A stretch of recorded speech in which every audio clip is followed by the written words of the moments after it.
Good evening, Excellencies, distinguished guests, ladies and gentlemen.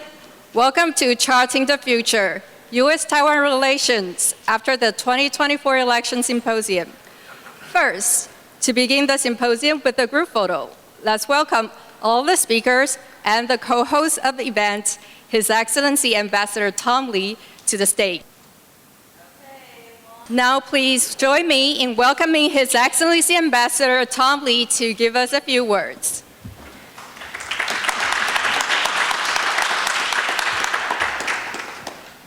His Excellency Ambassador Carlos Fuller, His Excellency Ambassador Jose Alberto Briz Gutierrez, members of diplomatic and consular corps, Director Michael Beckley of Foreign Policy Research Institute, Director Tanner Greener of Center for Strategic Translation, Professor Aaron Hurd of Tufts University, Mr. David Sachs, Fellow of the Council on Foreign Relations, distinguished guests, ladies and gentlemen, good evening. On behalf of the Taipei Economic and Cultural Office in New York, I would like to first thank PRI for co-hosting this wonderful event. And I also want to welcome all of you. This event is very timely because you all know that soon US will inaugurate a new president, and his foreign policy may affect a lot of relations with a lot of countries. And moreover, just 2 days ago, China deployed 90 naval and Coast Guard vessels in the water stretching from the East China Sea to Taiwan Strait to South China Sea. And I don't know whether you remember the former Japanese Prime Minister Abe. He used to say, contingency in Taiwan, Japan will be affected. As China has become more aggressive in the region, so it seems contingency in Taiwan, probably Japan, Philippines, US, and the other countries will be affected. So the new president of the United States will respond to China's more aggressive behavior and maintain the stability and prosperity across the Taiwan Strait and in the region too. I'm not a fortune teller. I cannot predict what will happen in 2025, but I believe after hearing all our speakers' remarks, all of us, we can learn something and have better understanding on the issue and get ourselves prepared for the challenges ahead. I thank you. Thank you, Ambassador Lee. Without further ado, I'd like to turn the floor over to Director Beckley for tonight's program. Great, thanks, Michelle. And I guess we should have the other speakers come up and join me.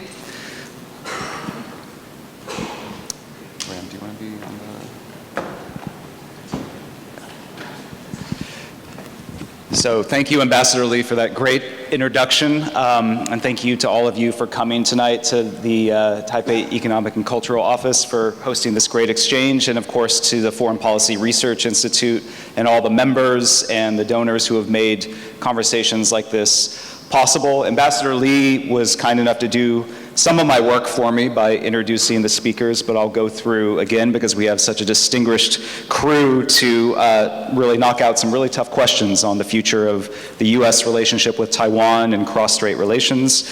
Immediately in the middle here, we have Tanner Greer, who's a non-resident fellow at the Foreign Policy Research Institute. He's also the director of the Center for Strategic Translation. He's done a ton of work into Chinese grand strategy, Taiwan's defense posture, and over the past year or so, he's been researching Republican foreign policy with a focus on East Asia. So I'm actually going to be coming to you first when we open up the discussion, Tanner, to tell us what exactly Trump is going to do. To my immediate left here is David Sachs, who is a fellow for Asia Studies at the Council on Foreign Relations, just here in the neighborhood. He's a specialist in US-China relations, in US-Taiwan relations, and really just more broadly the geopolitics of the Indo-Pacific. And then Aram Her, who is one of my colleagues at Tufts University. She's also the Kim Koo Chair in Korea Studies, and her research has focused on political identity, civic engagement in East Asia, in Taiwan, South Korea, and other nations, and so she can offer really valuable insights into Taiwan's evolving identity, and I'm going to be coming to you to explain what's been going on in South Korea and how that changes the situation. So we're gonna talk for maybe an hour, and then we're going to open up to at least half an hour of questions from the audience. So please, as you're hearing the insights, feel free to figure out what you're going to ask the panelists. I'm going to get right to it and really ask each panelist where they think U.S. policy towards Taiwan is ultimately going to go. Because I could see arguments on multiple different sides here, just given who's in the administration and obviously the leanings of the president-elect. So Tanner, because you've been really delving into the details of Republican foreign policy circles, I want to start off with a quote from incoming President Trump where he says, "Taiwan is very rich. If we're defending them, they need to help pay for it." Do you think that this basic framing, coupled with Trump's history of a more transactional view of alliances, is going to shape U.S.-Taiwan relations in his second term, or do you think more the hawkishness towards China that we saw in the first Trump term is ultimately going to carry the day, or some other aspect? Yes. All of the above. I think those are not mutually exclusive. So for context, I've spent the last few months interviewing Republicans, from current cabinet nominees down to little people in Congress who are like helping the congressional staff file papers, asking them about what should we do about China. There's a lot of divides on that. I haven't been asking the question, what should we do about Taiwan specifically, except in relation to that larger question about China. But of course, the topic comes up quite a bit. Less though than you would think. That's the first thing that actually struck me. As someone who's lived in Taiwan for several years, I was a bit struck by how Taiwan is not the first way in which many people on the Republican side have been thinking about the China question. I think on certain aspects, like the economic aspect, I absolutely think this transactional view will be there. I think there is no chance whatsoever for a free trade deal or something like that, like between Taiwan and the United States under the Trump administration. I just don't think it's going to happen. I think someone on the Trump trade team once told me that would be a disaster. And there has been a long-term view among many people in Washington, D.C., that trade is something you use to further your foreign policy goals. I think in the last Trump administration, and again, someone who was on his trade team back then put this to me quite frankly, they viewed it as a revolution in foreign policy because for the first time, foreign policy strategy was being used to achieve trade goals instead of the other way around. I don't expect that to change. With that said, I also think that simply because the trade issue is quite sensitive to these people, I don't think that means that the incoming Trump team will look at Taiwan as a disposable bargaining chip. I think many of the people on this team are very, very serious about, or have a very, very serious view of the challenge posed by China, and understand that Taiwan is like a necessary linchpin in meeting this challenge. I also, and this is the final thing I'll say before I turn it back to you, is that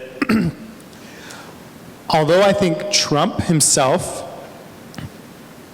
as he's said in many, many statements, including his most recent PBS interview where he mentioned Taiwan, refuses to commit to any position on the defense of Taiwan, and in some ways probably needs to be sold on it. I also think Trump cares a lot about whether or not American power is being, you could say, humiliated. He does not want to be in the position of presiding over a foreign policy humiliation. He does not want to be in the position of looking like Xi Jinping has stared him in the eye and he's the one who blinked. And so I wouldn't underestimate the extent to which that will shape some of the dynamics that we see in the future. We could talk about more specific policies or stuff, but I think that's probably like enough to start us out. That does sound rather ominous if incoming President Trump doesn't like to look like a loser, and I assume the same is true for Xi Jinping. That could easily lead to a confrontation. Aram, I'm wondering if you have a similarly dark view of where this might go, or whether you think maybe the economic relationship can act as a solve between the two great powers in question here. So I'm a little bit more hedged on that question. So for those of you who I'm meeting for the first time, I'm not a security person. I'm a scholar of nationalism and democracy. And so I'm coming at this from a slightly different angle, I think. I think it would be easy to take Trump's very anti-China rhetoric and then think from that, since he's anti-China, then that must mean that he would be more pro-Taiwan. But I think it's really important to separate and decouple Trump's economic hostility against China versus his sort of political leadership hostility. So what I mean by that is Trump can be very anti-China on economic terms because it hurts US national economic interests. But I don't know if he's as equally anti-Xi Jinping. Right? When it comes to political conflicts, Trump tends to favor, in the David and Goliath story, may the bigger one win. Right? We see this in the Russia-Ukraine conflict and where he stands on that, for example. And so in this sort of cross-strait conflict, I think that his position is going to be, I don't think we should infer from his economic aggression against China a similar level of aggression when it comes to China's political or identity-related conflicts. In fact, if you think about it, as leaders, both Trump and Xi Jinping actually have a great deal in common. They both understand that increasing diversity within the national community is a big threat to stability, for example. So they kind of understand each other leader to leader, and I think we need to put some real serious stock in that.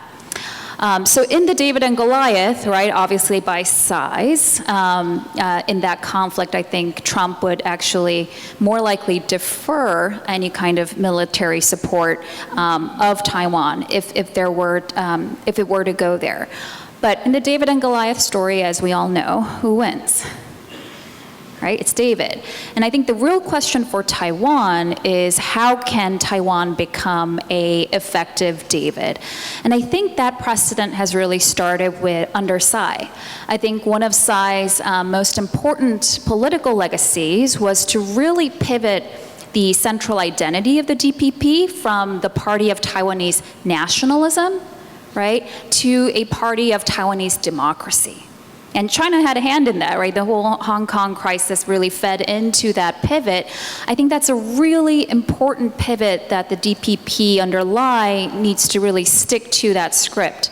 I think that increases Taiwan's sort of moral status and value in the cross-strait. The U.S. has, we'll see if this changes dramatically, but it has shifted from sort of this hub and spoke security relationship in Asia to a much more value-based, value alliance, trying to build sort of a democracy-related alliance. And I think Taiwan can, as long as the DPP can really kind of stick to that shift, we are the party of Taiwanese democracy. Democracy is an integral part of what it means to be Taiwanese, and that's actually what separates us from China. I think that can be a very effective diplomatic framing in order to become sort of a more formidable David in that cross-strait tension. Do you see something similar, David? You see common values essentially acting as, if not a floor, a common bond between the two countries. And so even if a Trump administration comes in initially a bit more transactional, as these things play out, as the CCP will probably do some aggressive things, that just seems to be where they're going, that has a way of pushing the United States and Taiwan closer together, because it really highlights the things that they share in common in terms of their institutions and values. So I think maybe I'll just take a step back and then I'll get to your question. But you know, when you look around the world and you think about how many bipartisan foreign policy issues are left, you look at how big the divide is on questions like Israel or you know, even an approach to Iran or the Russia-Ukraine war. But Taiwan really is one of the few areas where you have strong bipartisan agreement. If you look at the size of the Taiwan caucus, if you look at voting patterns on Taiwan-related legislation, there's really a fight to see who is most pro-Taiwan in the US Congress. If you look at the trajectory of US-Taiwan relations since 1979, but I would argue especially over the last 8 years or so, it's one of a continued rise, closer security cooperation, closer economic ties, closer people-to-people ties. And so I think if you were to bet where US-Taiwan relations go in the next 4 years, you know, you would argue that it's likely to continue on that trajectory. There was very little discontinuity between the Trump administration and the Biden administration, so you might argue that, you know, the path of least resistance going forward would be for US-Taiwan ties to continue to strengthen. So I think that that's still where, if you were again putting your money somewhere, that's where you would put it.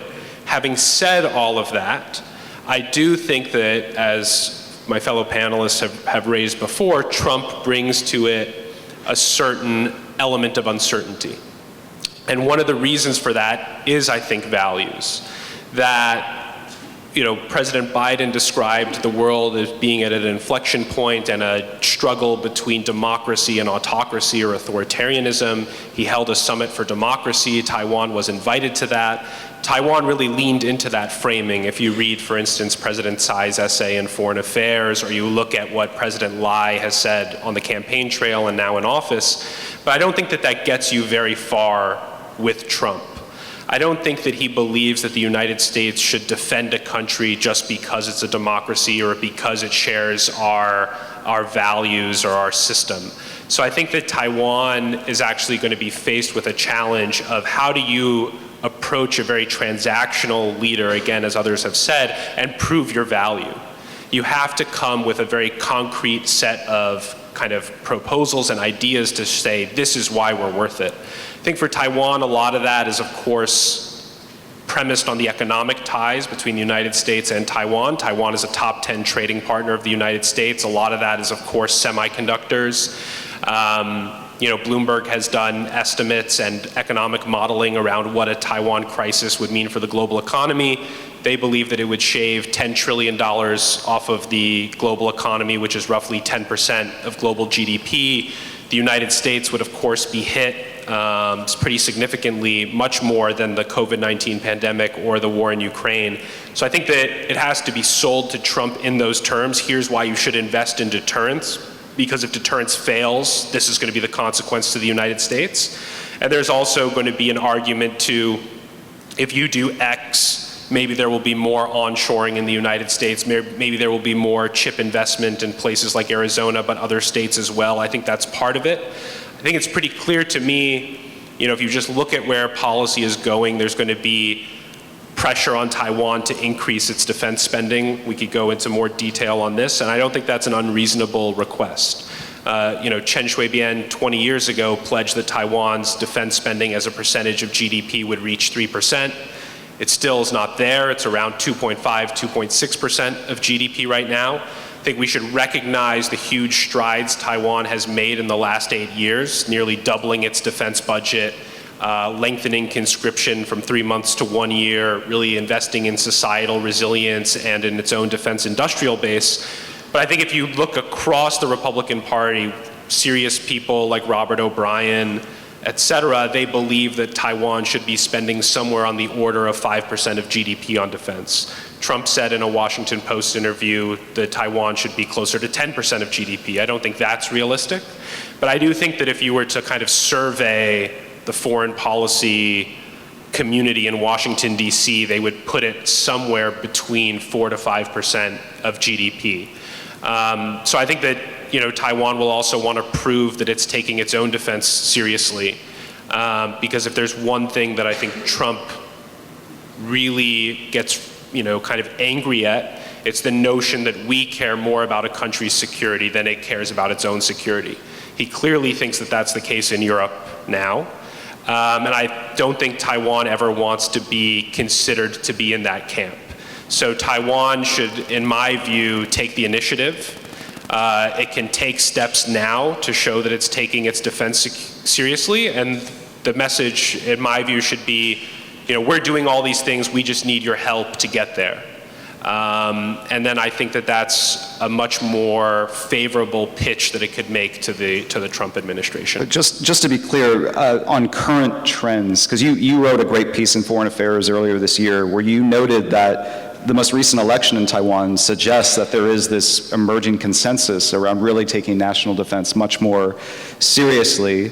Are you saying that that needs to be accentuated even further to really satisfy the people you see running the Trump administration and policy with Taiwan, or you think on current trends it's already kind of going in that direction?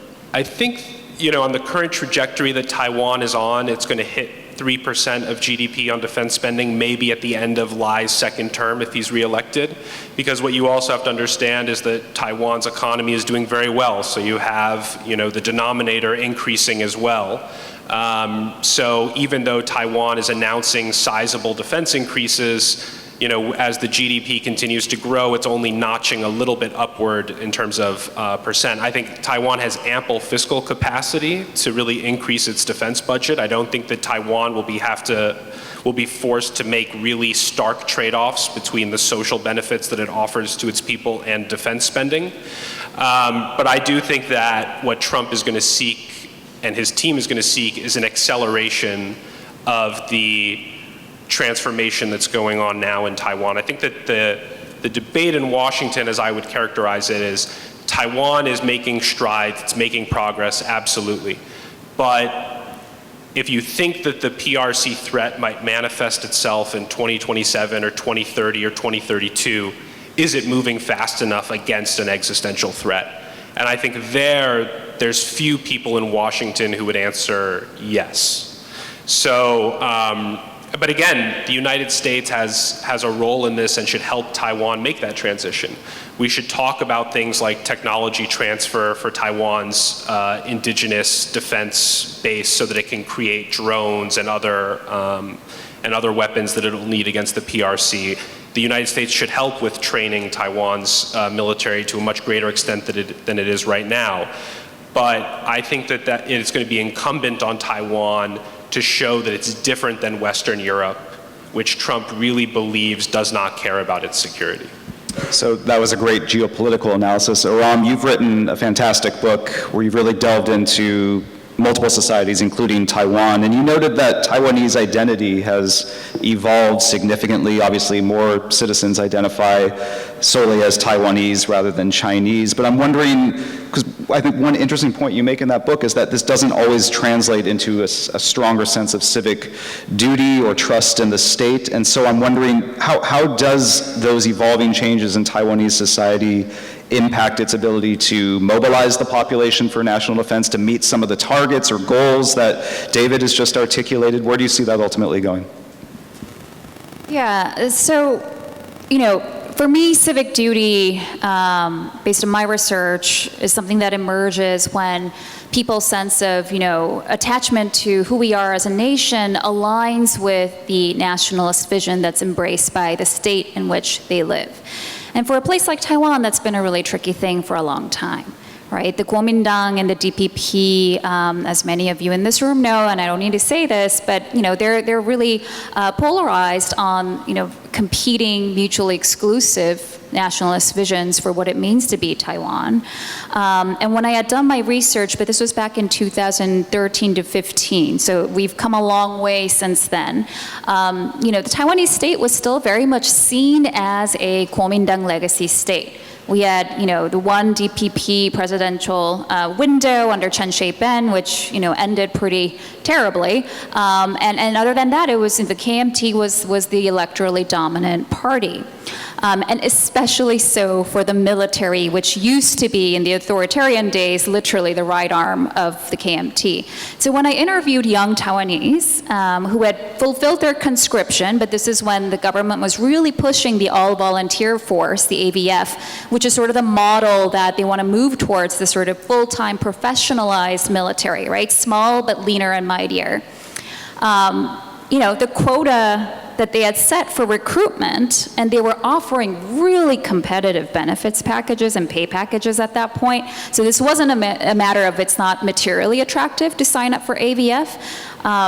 Many of the Taiwanese youth that I spoke with would say things like, look, hey, if China ever attacked Taiwan, I will fight to the death to defend it. This is my home. If I don't do it, who will? But serving the military is different, right? Sacrificing in the name of the state military is different because, I don't really know who they're fighting for. And this is when there were still rumors, and it may not be actually factually or institutionally true. In fact, Chen Shui-bian spent a lot of effort to actually make the military leadership much more diversified and politically neutral. But there was still this enduring perception that the Taiwanese military stood for the Kuomintang, and if there were to be a conflict, it was unclear to these young men how the military would actually proceed. And so I think, to David's point, I think investments into Taiwan's defense, I think those are all very prudent policy moves that Taiwan should do as a signaling device.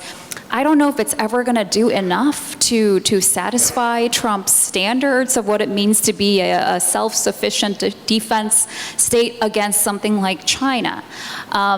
But I do think the more important thing is you can have all this technology and training, but if the ordinary citizen is not motivated, right, not materially, not for tit for tat, but sincerely motivated to stand up for their country and fight honorably and proudly in their military, then that becomes really a recruitment issue. That becomes a foundational issue for security. And the primary reason for that was, the youth don't really identify with the older identity cleavage of, mainlanders versus Taiwanese. That's not something they think about really anymore. But they do think about Taiwan's status as a democracy. So this kind of circles back to the value thing that I opened with. I think it's incredibly important for the incumbent administration to really drive home, this is our national unity. This is what Taiwan stands for. I think it's been much more clear what Taiwan stands against, but it hasn't been as clear what Taiwan stands for, what fighting for Taiwan should mean in a broader sense, right? Not just to defend my people, but what am I standing for? What am I sacrificing for? And that clear framing internally, domestically, I think will start to show the kind of recruitment numbers and sort of, real signaling of these are a small but mighty people who are ready to do what it takes in the event of a conflict. Right, so I think those two things need to kind of meet together in order for Taiwan's defense to really reform to the extent to have some credible signaling. Okay, well, we know that another factor is the international situation, and obviously what China does will have a big effect on how Taiwan reacts. So Tanner, I wanted to get a sense from you. Ambassador Lee mentioned that China, just recently deployed this massive fleet near Taiwan, the largest in decades, in these naval maneuvers going out into the Pacific. And so I'm wondering what you make of that, because on the one hand, China's involved in the largest peacetime military buildup of any country since Nazi Germany. On the other hand, there's been reports about severe corruption in the PLA. There's a whole host of reasons why an assault on Taiwan would be extremely difficult. And so I'm wondering what you make of this most recent show of force from China, if you think that this was just sort of a tit-for-tat signal or response, perhaps to President Lai's recent foreign trips, or whether you think that this signals something broader about Beijing's strategy and what it's ultimately likely to do vis-a-vis Taiwan in the coming years. Would it be okay if I first respond to something Aram just said? Absolutely not. No, you mustn't. Go ahead, please. Because it prompted some thoughts and I think maybe a question that I'll have for you. When we look at Taiwan's defense, like the people to my right and my left have identified two separate issues. One is what is necessary to convince the Americans that you care about your defense and that you are able to defend yourself, and the other one is what is necessary to convince the Taiwanese people that we are able to defend ourselves and that we should, make sacrifices to defend ourselves. I agree that both are important. I've written before about my concerns on the second part, the issues that you bring up, for the exact same reasons. There's a survey that Dean Karlakis did, I think in 2017, where he polled a bunch of people and he asked them, would you be willing to have your child serve in the military? And what he found out was that basically if you voted green, so for the DPP or its allied parties, you usually said no. And if you voted blue, you were much more likely to say yes. But then when you ask these same people, would you want your child to defend Taiwan? The blues are much more likely to say no, and the greens are much more likely to say yes. And this is a very serious problem. I think, though, that there's also a larger cultural issue. There's a phrase in Chinese that sometimes Taiwanese will say. It goes, 好铁不当钉, 好男不当兵. Good iron is not used to make nails. Good men are not used to make soldiers. To an American, this is a very crazy idea. It wears a lot of prestige for an American, to be a soldier. And when I was in Taiwan, I encountered this attitude often. That I think the military has a lot of trouble retaining its best people. Even the ones who do say, oh, I'm willing to go serve, often find it hard to continue, staying in. And so I guess maybe my question for you is do you think that, I don't know, that if the president emphasizes democracy, will that really be enough to kind of change some of these very traditional attitudes there? And two, isn't democracy itself in Taiwan very politicized? Right? The KMT has a very different feelings about that than the Greens do. How do you overcome that kind of internal culture war satisfactorily? Sure. So that saying is so embedded in Taiwanese society and culture precisely because it was first said in reaction to the Kuomintang soldiers that came over after the Chinese Civil War, right? This was not a well-oiled machine. This was, groups of sort of ruffians and peasants who had been drafted by the Kuomintang and just lost this war and literally kind of, in a mass exodus fled to the island. And it was, that saying became so ingrained because there was sort of the islanders' reaction to the Kuomintang military. So I don't think it's enough for whether it's Lai or whoever the next administration after Lai is, to just emphasize democracy. It's really the integration of democracy as a non-negotiable part of what it means to be Taiwanese today. And I think that even though the party elites are, kind of divided on understandings of democracy and what that actually means between the green and blue camps, for Taiwanese youth, the majority of Taiwanese youth are now, the born democratic generation. They already think that is something that's, not only a given, but such an essential part of what it means to be Taiwanese and what separates them from Chinese.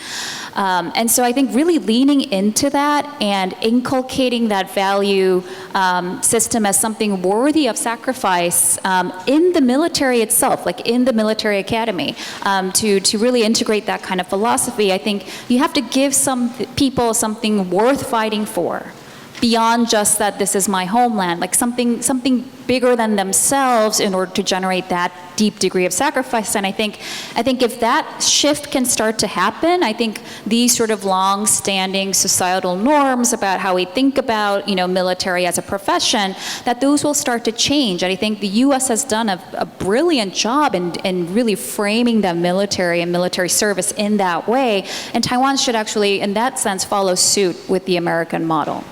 Okay, Tanner, I'm not going to let you avoid my questions, but what I will do is build off of some of the excellent points that both you and Aram made, because obviously there is a difference in how something like the military or national service is viewed in Taiwan. Does that give an opening for Beijing to implement a political warfare strategy? Because some people say, the cross-strait invasion is a really stupid idea. Blockades generally don't work, but what the CCP could do, and what it has been trying to do, is shape the political debate in Taiwan, demoralize Taiwan, try to sever or shatter faith in the relationship between the United States and Taiwan, et cetera. Do you see that escalating, and do you see that ultimately being effective? And is there anything that Taiwan and or the United States could do to fortify? This is a fundamental problem with democracy. You're open and prone to the political meddling of autocratic aggressors. So what can be done? Okay, so to make sure I got the question, the first part is, is there something we can do to, or the Taiwanese can do to protect their democracy from Chinese intervention? You asked earlier was, what's Chinese plans militarily over the next 4 years? Right, so let's focus back on, because I'm trying to build off your insights. That's called being a moderator, So just making sure I'm on of course they're going to try. They have been trying for the last 12 years. In some ways they've been successful. In some ways, Taiwanese society is itself just very divided. It's kind of interesting. I've traveled to many countries and I talk to people about American politics because I sometimes write about that too on my personal website and stuff. And a lot of people from foreign countries have a real trouble understanding American culture wars, how Americans can get so worked up about cultural identity issues. Taiwanese people never have that problem. They absolutely understand right away how you can have a society that gets really, really divided on questions like what you put in a textbook. I personally think that the Chinese are not really going to have too much room here, though. I think that if the Taiwanese accede to China, it will be because they've been convinced that China is inevitable. This is a general principle of what you might call Chinese soft power. A lot of Chinese thinkers are very obsessed with this idea that the Westerners control the discourse power, that they're shaping the way the world thinks about them, and in some ways they're correct. But the Chinese don't have to actually make everybody like them. They don't have to make everybody have a warm, comfy Chinese identity or feel like China is such a great place. Where they've had the most success is when they've just been able to sell to neighbors or people further abroad that we are inevitable. We are the future. And you should make your deal with us now before it hurts later on.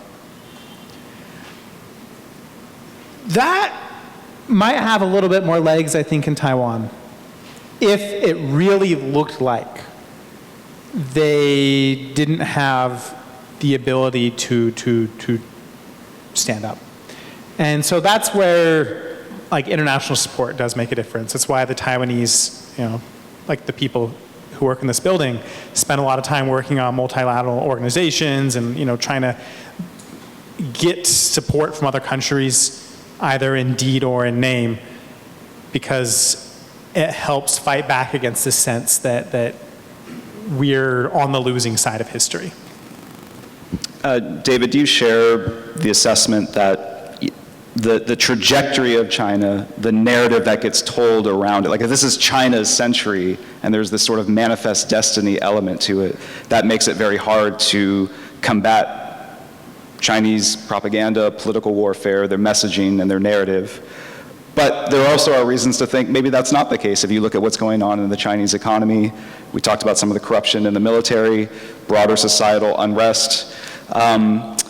Do you see that becoming increasingly an advantage for Taiwan and for the United States and any other country that is concerned about China's rise? We've been talking about China's rise for I don't know how many decades now. At Tufts, we still ask, will China's rise be peaceful on their final exam? But maybe now we're at a point where we need to revise that, because is China still a rising power? Is it still going to look like this is going to be ultimately its century? And if not, does that fundamentally change the game in terms of the political narrative and really help fortify a democracy like Taiwan?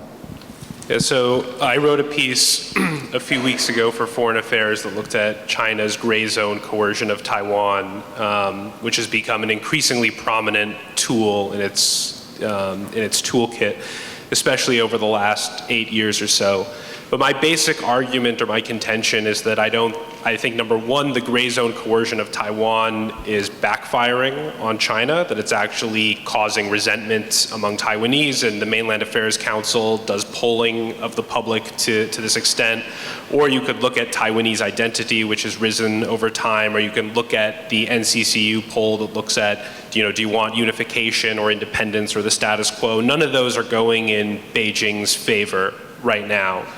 And I also think that the people who really focus on the gray zone, they think that it's an existential threat to Taiwan. But when I press them and say, okay, how do you get from gray zone coercion to the PRC ruling over Taiwan indefinitely, which is their objective, nobody's been able to explain that to me.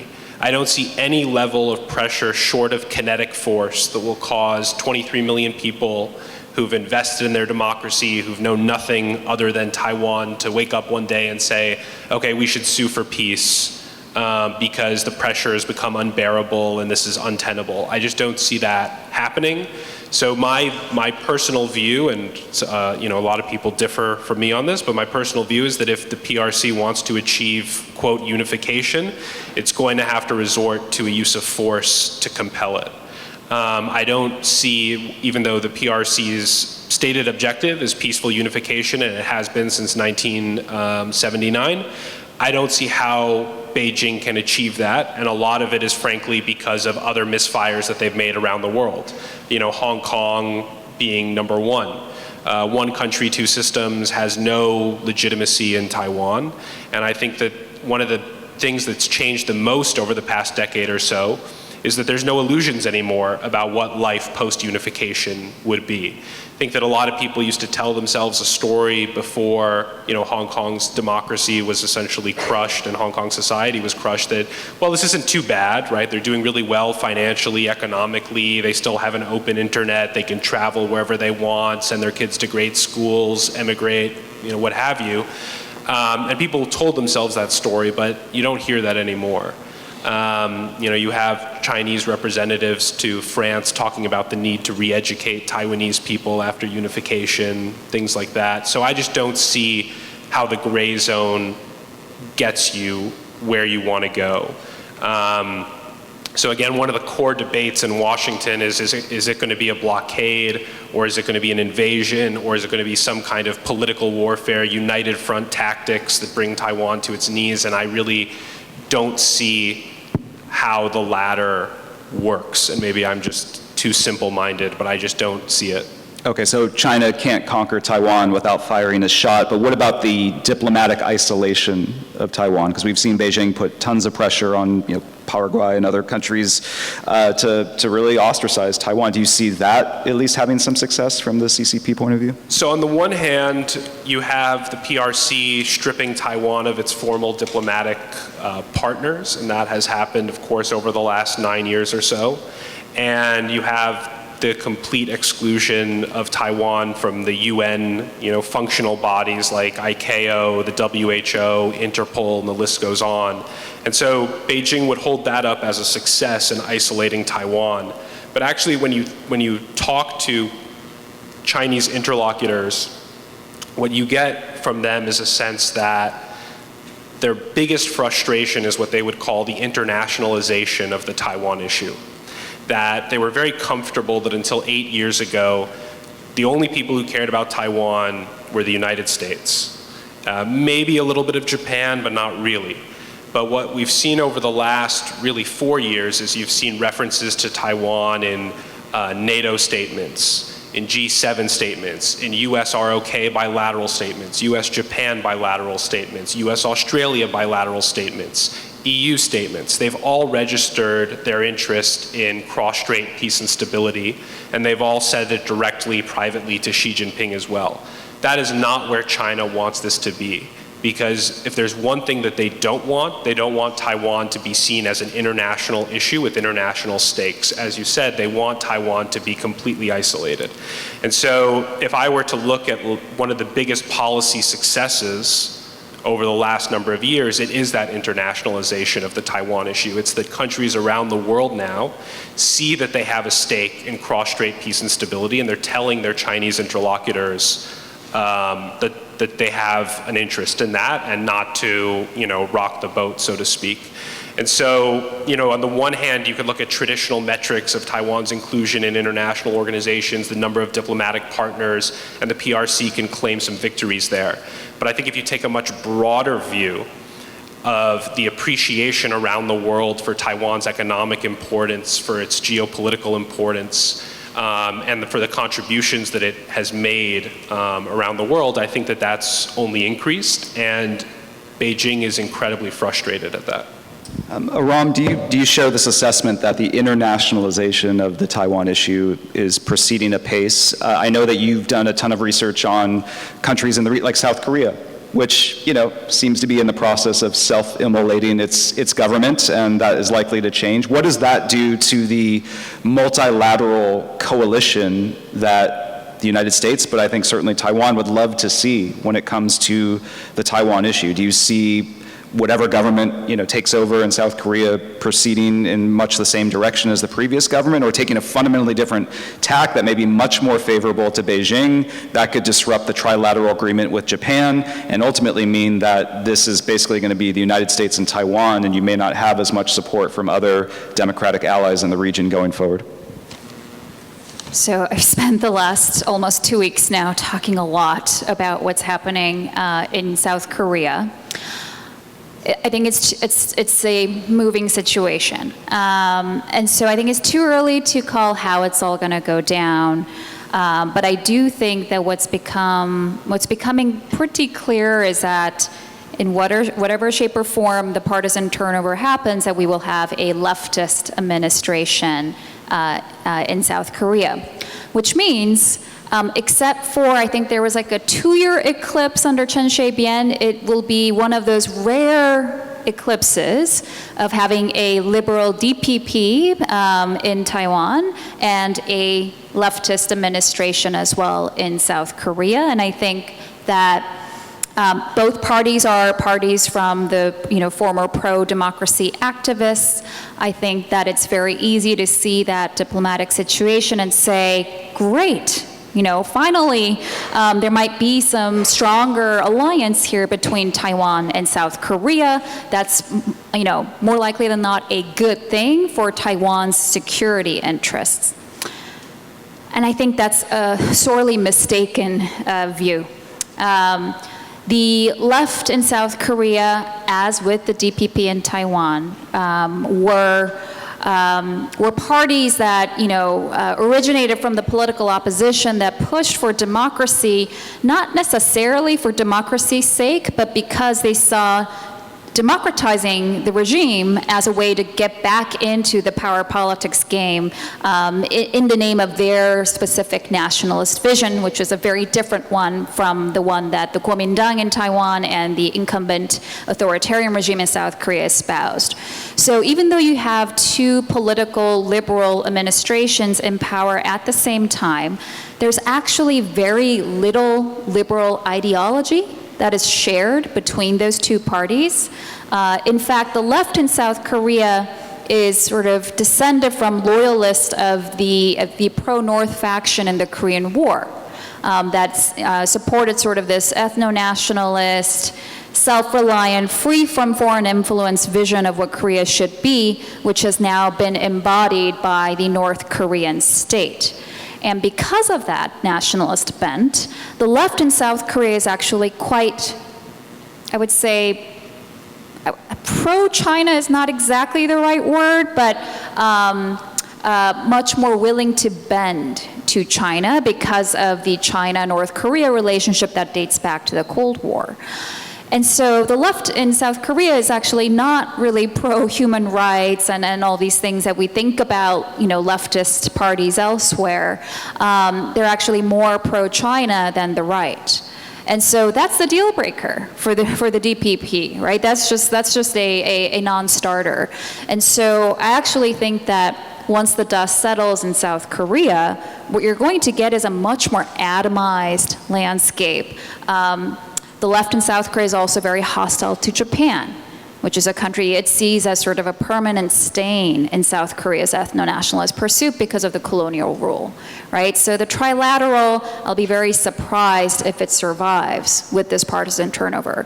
So now what you have is the three East Asian democracies more isolated from each other, right? You have one that's becoming more aligned perhaps, or at least I think much more willing to listen to Beijing, much more pro-North Korea, and then you have Russia sitting right on top, right, with the new military alliance with North Korea that now has much more open access down to South Korea, which is one of the most digitally connected countries in the world, if we want to talk about political propaganda and fake news type of attacks, as well as geographically sits right in the middle of those three democracies. And so I see what's happening in South Korea to actually have tremendous relevance to how Taiwan should think about its status among the East Asian democracies, its geopolitics, which could shift quite rapidly once South Korea settles. Tanner, you began the conversation by talking about economics and tariffs from the U.S. side. I'm wondering from the Taiwanese side, can you bring in some of the economic dimension we haven't really discussed? I mean, Taiwan obviously is a critical part of certain tech supply chains, obviously because of the computer chips, among other things. Do you see that providing Taiwan leverage such that even if political winds may shift in other democracies, a lot can happen, but because Taiwan has become such a central economic player, it still has cards to play. It has leverage. It will be able to retain support. If for no other reason, then countries are dependent on certain things that it makes.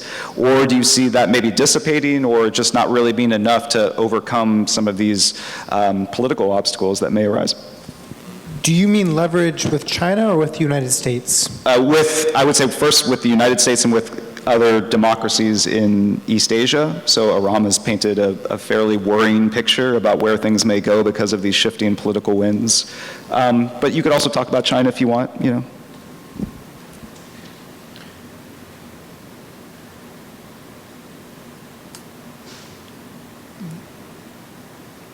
I think that, so what he's referring to when he says, special role in international trade is probably mostly you're talking about semiconductors and that realm of high technology, where the critical international node in all high technology chains is basically TSMC. And yeah, that gives the Taiwanese, certainly it gives other countries a stake in Taiwan that they might not have otherwise. I think that what was said earlier about this new administration not being very convinced on, this is democracy, so we should protect it, and that we're a democracy is not a strong argument with them. I think that's absolutely correct. Might be a good argument internally for helping Taiwan's internal coherence, but I think externally it doesn't work. If the Taiwanese want to come and say, well, look, you need our economy for your economy to function, that is a stronger argument. But it's an argument that cuts both ways, in a sense, because I think if America is dependent on TSMC, so is China. And if you're a more dovish person on China, if you want to reduce the potential for geopolitical conflict with China, I think it's very easy for you to say, look, they're not going to they might do these gray zone things, but that's not going to proceed to something real, because this matters to the Chinese just as much as it does to us. Whether or not that's true, I go back and forth on, to be honest. But I certainly think that argument will have purchase. And the most convincing version of that argument, I think, is that if you look at what Xi Jinping and the people around him talk about, how it is they're going to achieve their goals for national rejuvenation, that is to basically make China great again by the year 2050. They often talk about how we are in a moment in time, a rare moment in time that only happens every 100, maybe 50 years or so, where technology is shifting rapidly and the face of world industry and infrastructure will change. Similarly to how when the Industrial Revolution happened in England, how the Second Industrial Revolution happened in the United States in the late 1800s, the computer revolution. And they argue that whatever country leads these moments of economic change, this what he calls a techno-scientific revolution, whoever leads these ends up becoming the geopolitical winner. And a large amount of their industrial policy and their geopolitical maneuvers at the moment are designed to help them be positioned to be the leader of this next revolution. They believe this. Very hard to do this if you don't have Taiwanese semiconductors. This is, in my mind, actually probably the strongest dove argument I've heard. Like, dove in the sense that China is not going to have a quick timeline to do anything militarily over Taiwan. Because if they mess up this supply chain, their entire economic plan for the next 15 years, which they've laid out on a 15-year, 2035 timeline, isn't possible. And so so in that way, I don't, it does give the Taiwanese some leverage against the Chinese in that sense, but on the flip side, the Taiwanese economy is tied to China perhaps much more than the Taiwanese would like it to. Also with export controls, is there a risk that Xi Jinping says, okay, we don't get these semiconductors, no one gets these semiconductors, and does it become a further impetus to turn TSMC to dust? I mean, one can imagine it, but look at how they've responded to existing export controls. I mean, their first response has been to just get around them, and they've been very skilled at that. And then their second response has been, well, okay, we're going to try and reshore this as fast as possible. And I think they still think that's possible. It will take more years before they are convinced otherwise. David, your thoughts? Yeah, so, I mean, you could make the argument that TSMC is the most important company in the world, and some people have made that argument. I mean, what they're able to do is truly remarkable. And, it's very interesting that the Biden administration put $50 some odd billion into the Chips and Science Act. It was meant to, number one, bring some TSMC investment into the United States, have a TSMC foundry in Arizona, but also to get Intel back up to being a leader in the foundry business. And the dynamics, though, over the last few years is that TSMC is more dominant than ever. Intel just fired its CEO. It's struggling to produce anything. TSMC is now so dominant that it is able to basically dictate prices to Apple and NVIDIA because they have nowhere else to go.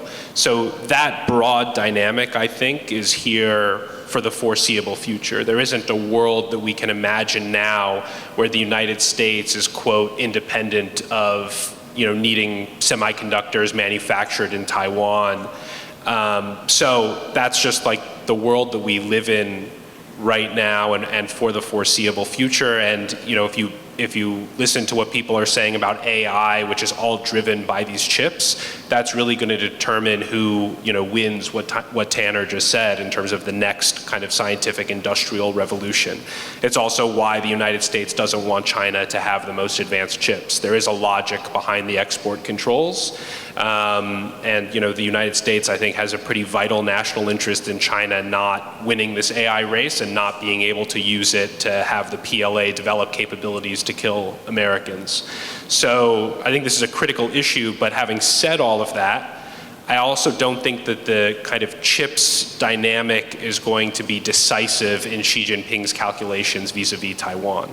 I think that if Xi Jinping makes a decision to go to war over Taiwan, he will have internalized all of the costs and been comfortable with paying those costs. So I don't think that he'll go into it and say, wow, I didn't know that this was going to crater my economy.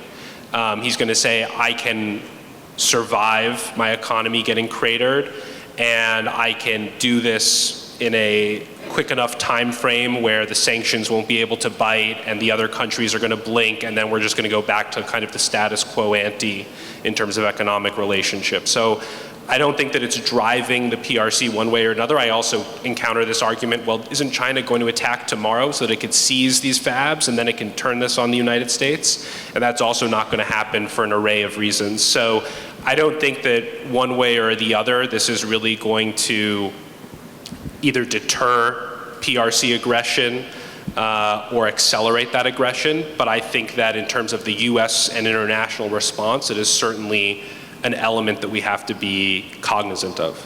Okay, well, the alarm that I set on my cell phone to let me know that it's time for Q&A from the audience is now going off. All right. So why don't we shift to Q&A from the audience? We have a microphone that we'll pass around, so please raise your hand and direct your question. Thank you for all our panelists for the insightful information. This week, a group of Asian communities jointly wrote a letter to Speaker Johnson, asking not to that we authorize the Select Committee on CCP. Can you reflect on this and see why keeping this committee active is important to Taiwan?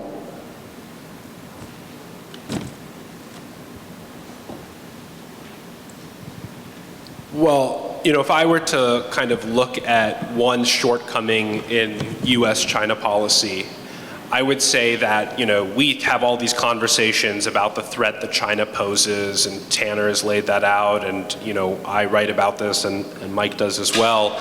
But I actually don't think that that's felt among Americans to a very large extent. I mean, Americans don't really think about China at all, and I don't think that we've had this national moment where we've said, this is a threat, and this is what we need to do about it. But I think that the CCP committee, that was maybe their most important contribution, was starting that conversation. Because it's important to have these inside conversations about, the threat China poses and what we're going to do about it, but you need buy-in from the American public, especially if we're going to ask for, substantial increases to the defense budget, or you're going to ask to ban TikTok or things like that. And so I think that has been the CCP committee's main contribution. I don't think that it's really broken through, but it's certainly made progress. And so I would say that the importance of that is to, again, raise the profile of this issue and to try to explain to Americans why this matters and why they should care. So I think that it's important to have these hearings and to have the kind of work that the committee has done in terms of translating that analysis into actionable policy recommendations and keeping a spotlight on the China challenge. So that's my own kind of 2 cents. Other questions?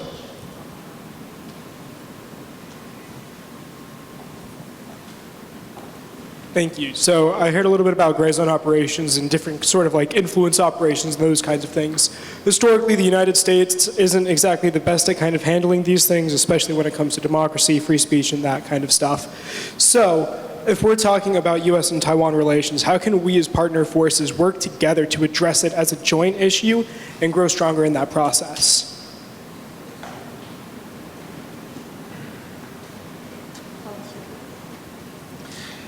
So those are two, you mentioned influence and gray zone operations, and those are usually classified as kind of two separate things, right? Influence is attempt to subvert or otherwise politically influence political processes within inside, whereas gray zone operations are usually some sort of salami slicing military pressure that fall below the threshold of war but provide pressure on the countries. I'm going to maybe offer a controversial opinion on gray zones and say that I think they don't really matter that much. And I think this should be communicated very directly to the Taiwanese. He kind of explained why I think they don't matter. At the end of the day, it's not going to be enough to push Taiwan one way or the other. Yet, gray zone operations are actually a very big bone of contention between Taiwan and the United States, because the United States wants Taiwan to make a set of military reforms and purchases, which is oriented towards kind of like defending from invasion. Whereas a lot of the Taiwanese will often say, well, but this leaves us basically unprepared and unable to deal with these kind of gray zone operations. If we're receiving challenges to our sovereignty, we're not going to have the ships or the planes or whatever high-end equipment we need to push back against the sovereignty, and this will have really bad domestic consequences for us internally. And that's all true.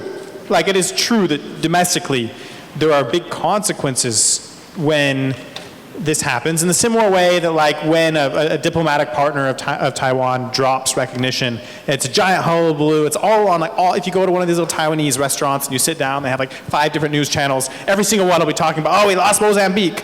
As if Mozambique really mattered to Taiwan. I think it matters far less than, say, these other international relations that we were just talking about. And I think that the only way in which gray zone operations might actually lead to the true erosion of Taiwan's position is if it makes it so that Taiwan focuses more on stopping gray zone stuff than on being able to properly defend itself in the worst case scenario, because that's the scenario that will determine whether or not this coming administration will support Taiwan at all. This coming administration is not going to look and say, oh, like you guys aren't able to, like, if they send a naval flotilla out to Penghu Islands, which are like far away from Taiwan, like that's the thing that's going to decide whether or not we support you. It's going to be like much, much more, do you have the ability and the plans and the national morale to defend against an invasion of Taiwan? And if Trump and the people under him earnestly believe Taiwan does not have those things, I would be very worried. And so that's my very controversial thing that most people don't say, but I think maybe it's time to be said. Next question. What would be some tipping points or enabling factors that would really push China to commit to this sort of military option you guys have described, since it's such a high potential cost for the CCP? And on the flip side, what would be some top priorities you would prescribe for Taiwan in the defense end, whether that's an arm purchase or some sort of policy update internally? We'd love to hear from the panel. Thank you. So I'll take the last part of your question first, which is what does Taiwan need to do on the defense side? And so, you know, I spent quite a bit of time earlier talking about raising the top line defense budget. I think that's really important. Allocating that in the correct way to deal with the high-end contingencies is also very important. So there are trade-offs that have to be made in terms of what platforms you go for and which ones you divest or move away from. So that's another element there. You know, I think that there's a critical moment here for Taiwan because conscription has been extended to 1 year. And, you know, I think surprisingly, and I was surprised in a good way, this actually had a lot of public support in Taiwan. We saw the KMT try to make this a wedge issue for a very brief period of time, But then I think that they saw that this was so popular, essentially, or not opposed, that they dropped it and then ended up endorsing the lengthening of conscription. But having said all of that, what young people anywhere don't want is to waste a year of their lives. And so if the training is not made to be more realistic, if they're not actually going to fire live rounds, I think people will actually come out of that year much more disaffected than when they entered, and that's a really bad recipe. On the other hand, if they see that the training is realistic and worthwhile, and they're interacting with professionals in the military, and they see that these people really care about defending Taiwan and are competent people, then I think that, to get to, I think something that my co-panelists were saying earlier, then I think that that could really benefit the military and how society views it. So this is a critical moment, I think, for Taiwan to reform the training and to actually prove that this is all worthwhile. And then the third pillar there that I would say is actually thinking much more broadly about societal resilience. And President Lai has made this a big priority of his, and he set up a committee run by the National Security Council to look at these kind of resilience issues. But it's not about whether you have command, not just about whether you have command and control in the military and you have continuity of political leadership in Taiwan. It's about whether people can keep the lights on and you have water and a food supply and you're able to deal with mass trauma situations. And I think that that's what Taiwan had neglected for a long time, but they're finally looking at. And so I was encouraged to see, for instance, I think the Ministry of Agriculture a few weeks ago presenting a plan about, this is the land we're going to requisition during a conflict, and these are the crops that we're going to plant there, and that's how we're going to provide for the people. But it's those types of very kind of granular issues that I think will make a huge difference for Taiwan going forward. In terms of when the PRC, if the PRC chooses to use force against Taiwan, I do think that Xi Jinping is a rational actor in a sense that he's looking at the costs and benefits. And so as long as we can make sure that deterrence is real and that he's unsure whether he can succeed or he believes that he might succeed, but the cost would be exorbitantly high, that's how we prevent a catastrophe. And so it's a lot, frankly, about what the United States does in terms of its force posture in the region, what it's able to do with countries like Japan, the Philippines, Australia, and South Korea to reinforce what it's able to bring to the table. I think that those are all really important. Some people always say, well, what if, there's a declaration of independence in Taiwan that forces Xi Jinping's hand? I don't really believe that that's a threat in any sense. I think that the Chinese like to put that out, tell the United States you have to control Taiwan's president, make sure he doesn't instigate a conflict. But, again, Lai is also a rational person who wants to get reelected and who wants Taiwan to continue to survive and thrive. And I think that he knows what the consequences would be. And so I actually don't believe that that's really a threat that's going to force the PRC's hand. So I'm also very traditional in the sense that I think that, hard power and deterrence is a really decisive thing in maintaining peace and stability in the Taiwan Strait. I'll take the tipping point part of your question. And I think to understand that, we need to get into sort of the psychology of Xi. And Xi's own father was a victim of the revolution. Xi spent his younger years in one of, the camps. And so, but then has now sort of, molded really into the new image of the CCP and bought into that. But I think underneath there is this very deep wariness of what diversity can do for national stability. And he was, very much willing to eat the costs of Taiwan's international status to, forswear the mass camps that he did with the Uyghur population, which posed no immediate or direct threat to China's internal stability. And I think the world was shocked when he again did that against Hong Kong. right? And so I think the tipping point, rational actors can also sometimes hit a point where, you know, morality or moral status or something else that's not, you know, that's sort of not a cost or benefit calculation supersedes. And I think if you see what she has been really investing in is this sort of, you know, revitalization of China's nationalizing project in a way that we really haven't seen before. I mean, Deng Xiaoping is so different. Like, it's almost reminiscent, I think, of Mao in the sense of really trying to reframe a new image of China, and it really centers on China as having this unifying, you know, really reaching back to history lineage of Han Chinese identity. I mean, you've seen the articles of, you know, finding the artifacts that actually have nothing to do really with Han Chinese culture, but then refashioning it to date the lineage of the Han Chinese ethnic identity to a certain time. And so, seen from that view, I think President Lai is, you know, really teetering on that edge of what I think Beijing is willing to tolerate in terms of pushing against that nationalist project. So I actually think if Taiwan were to declare independence formally, that would be, I think, a red line for Beijing. And, you know, all of those cost-benefit factors, I think, of course, matter, and she is an incredibly seasoned and opportunistic politician.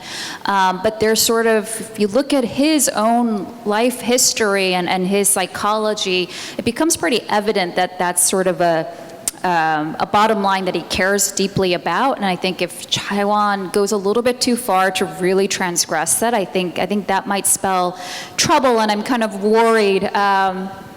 Yeah, so we've already seen like the upping of the ante with Lai's election, and I think that, you know, so I do worry about that.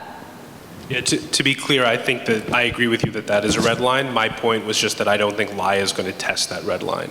I think he knows what the kind of boundaries are, and I think that he knows what, frankly, the United States would also support or not support, and I just don't see that there. So I think that it's a little bit of a red herring that the Chinese like to put out in terms of, well, the big threat looming here is Taiwanese independence. I just don't see that in the cards, is what I was trying to say. Okay, I think we have time for one, maybe two more questions. I saw some hands up earlier. Yeah. Is there a forum or some, I mean, you're talking about deterrence and you're talking about everything on the Taiwanese side, but is there some format by which you can reach out to the PRC and say, listen, this is what it's really going to cost you to do such a stupid thing as to invade Taiwan? And even if there is sort of a insanity about the rationale behind it, can at least the argument be made clearly to the PRC that this is a really bad idea? Well, you know, Admiral Paparo, who's the commander at US Indo-Pacific Command, who would direct a US defense of Taiwan, said, I think around 10 days ago at the Brookings Institution, that he's confident that the United States would prevail against the PRC in a war over Taiwan. That was pretty direct signaling from an authoritative person, you know, warning about the costs. And so, you know, I think what you see as well is if you go back to 1979 and you go to the Taiwan Relations Act, it's not a mutual defense treaty. The United States is not obligated to defend Taiwan under the Taiwan Relations Act, but importantly, the United States is obligated by law to maintain the capability and the capacity to defend Taiwan. And I think every Indo-Pacific commander is on record as publicly stating that they're confident that they can fulfill that mandate under US law. So I think that what we've seen as the kind of threat from the PRC grows and PRC capabilities grow, we've seen that become sharper. but I actually think it's been a pretty consistent message delivered publicly and privately to the PRC not to be overly confident or to be adventurous in the Taiwan Strait. And on a more granular level, you know, the PRC can see what we do. They see our exercises and our activities with our allies and partners in the region. And I think that they're well aware of the stuff that we're doing with Japan, especially in the Southwest Islands, which is the closest point to Taiwan. You know, there's a reason why the new Enhanced Defense Cooperation Agreement sites with the Philippines are just opposite Taiwan. You know, they are well aware of all of the things that we're doing, which, you know, I take some level of confidence in, of course. You know, they could miscalculate like Putin did in Ukraine and think that these guys are just all going to fold in a day. And I think that's what I really do worry about, especially as the circle around Xi Jinping gets smaller and smaller, and we're unsure about who's delivering what information up to the top. But, you know, I think that we have delivered the message that you were talking about, you know, publicly and privately. Last question. Who wants it? Thank you. I noticed that Europe really hasn't come up that much, so I'm wondering how do the panelists, any of you, think that, you know, in the event of a deteriorating relationship between the Trump administration and European allies and partners, how does that affect what happens in the Taiwan Strait? Thanks. So I'll start and I hand it over to anybody else who wants to go. But actually, if I could even tie this to my earlier comment, I think that if you talk, and maybe Tanner's had these conversations as well and can comment on them, one of the kind of bones to pick that some Republicans have in Washington, D.C. is that Taiwan has been so outspoken about why Ukraine matters for its security. And there is a coterie of people around Trump who believe that, you know, that's number one, meddling in US domestic politics and getting involved in a partisan issue in terms of support for Ukraine. But number two, it shows that Taiwan isn't really serious about its own defense, because if it was serious about its defense, it would be screaming at the top of its lungs for US stockpiles to go to the Indo-Pacific and not to Europe. And so I actually think that navigating that is going to be a challenge for Taiwan, because a lot of the people who will now ascend to senior positions in the second Trump administration, you know, are on record as publicly questioning, I would say, Taiwan, talking about why Ukraine matters for Taiwan. So, you know, that is something that Taiwan will have to kind of address and figure out how to talk about. But as it relates to Europe, I think that the conversation that the United States has to have with its NATO allies, and I think hopefully one that will be had with NATO allies during the second Trump administration, is burden sharing within the context of a potential future in which the United States has to pull forces off of Europe for a contingency in the Indo-Pacific. And we don't need to get specific about what that contingency might mean. It could be South China Sea, it could be East China Sea, it could be Korean Peninsula, it could be Taiwan. But I don't think that Europe is ready for that day. I think that the working assumption all across NATO is that the US presence will be there forever, and that there's no world in which the United States might have to make trade-offs between Europe and the Indo-Pacific. So, of course, there's going to be a big emphasis in the Trump administration on burden sharing and on the Europeans stepping up for European security. But I think that the subtext behind all of that is about having to think about a resource-constrained United States that might have to prioritize the Indo-Pacific and shift forces there, and what that means for a potential, you know, power vacuum or security vacuum in Europe. All right, please join me in thanking David Sachs, Tanner Greer, and R.M. Herr.